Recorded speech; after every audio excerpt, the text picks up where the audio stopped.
Not too long ago, I did a review on a similar fast resin. While it did print fast, it was at the cost of pretty bad layer lines. Well, here's a new resin promising to print fast, but at a 0.05 millimeter layer height. Too good to be true. Let's see.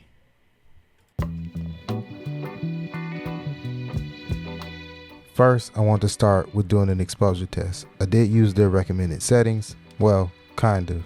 I cut the lift and retract speeds down significantly. I want to print fast, but not at the cost of accuracy and wear and tear on the ACF. I did note that this resin is very thin, in which I'm sure helps with getting down to the 1 second exposure time.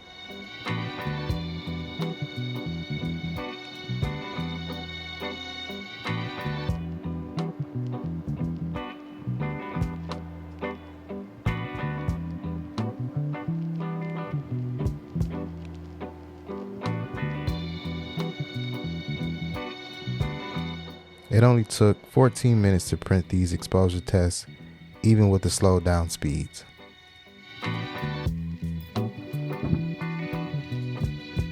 Removing it from the build plate wasn't too bad, although I did break off the corner to one of the exposure tests.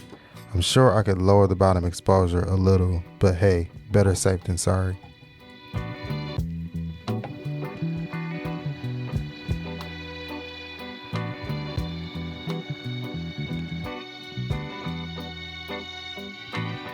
Now, I'm no expert, but this looks good to me.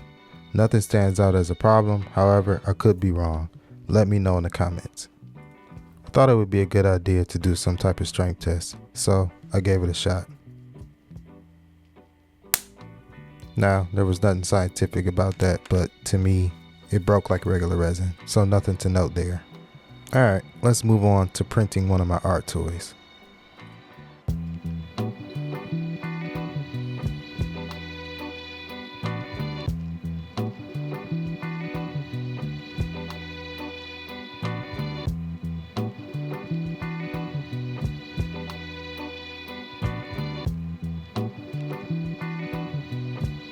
So the first part of this print only took 6.5 hours. Now with normal resin, this would have taken over 12 hours to print. So as you can see, it is a drastic difference in print time. Again, probably could have dropped the bottom exposure just a little bit, but it wasn't the end of the world getting it off the build plate.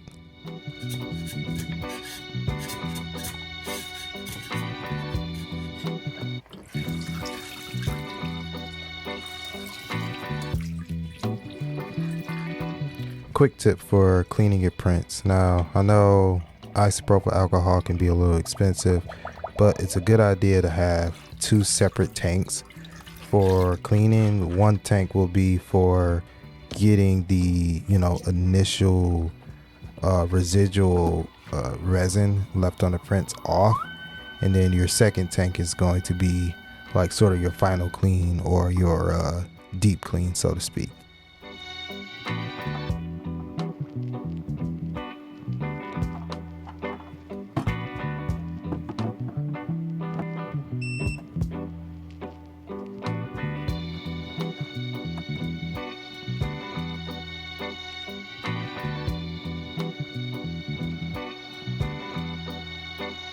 Let's look at the results. This is with anti-aliasing turned on. However, this portion of the hat is parallel to the build plate, which is always the worst areas for voxel lines. I'm sure the experts will say I can fix this with some dialing in, and I wouldn't doubt if that's true. However, to me, this isn't bad at all and will easily come out with minor sanding and primer.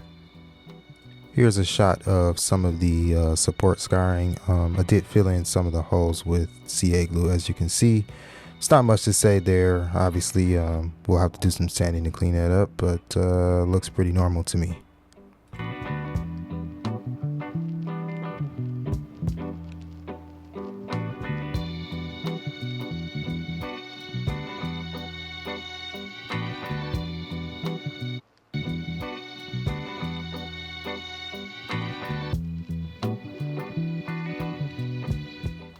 Again, you can see some visible voxel lines on the nose and space between the nose and right eye. Most of the print is pretty smooth, however, I did notice some very fine layer lines. The question is, does the primer cover these very fine lines? I did the support sanding off camera. Now let's prime.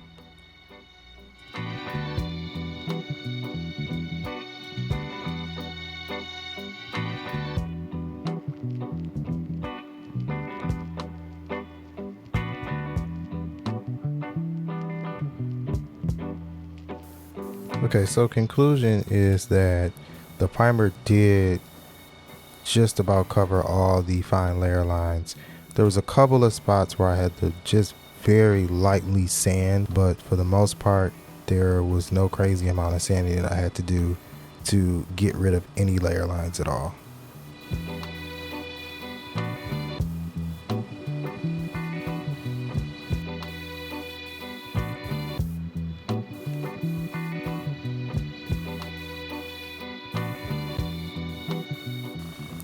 Okay, so I don't know if I was just excited to get this painted or what, but for whatever dumb reason, I decided to try to paint yellow over this primer gray, which did not work out because yellow is very transparent and you really need to start with a white base. And I quickly realized that after about 3 coats in. So what you can see me doing here is putting on a coat of white and then reapplying the coats of yellow.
So I kind of made a similar mistake with the skin tone.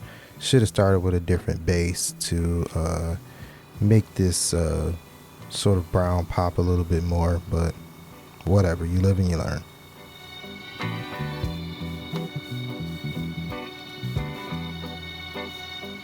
Now, given that this is not a airbrush tutorial, I did do a lot of the painting off camera. So as you can see, I painted the hair and the eyeballs and eyebrows and all that good stuff off camera, and we're just laying down the final clear coat, and we're gonna get this model put together.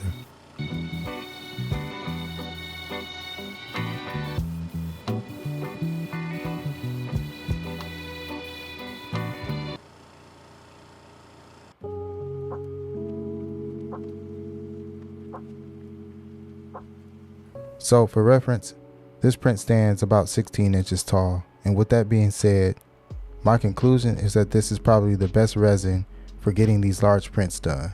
No, it's not the most durable resin, but these are art pieces, so it's just for display. If you're concerned about durability, I will still use this resin for dialing in things like print orientation and fitment, but print the final product with ABS-like resin. This will be my go-to resin going forward as I mainly design large prints.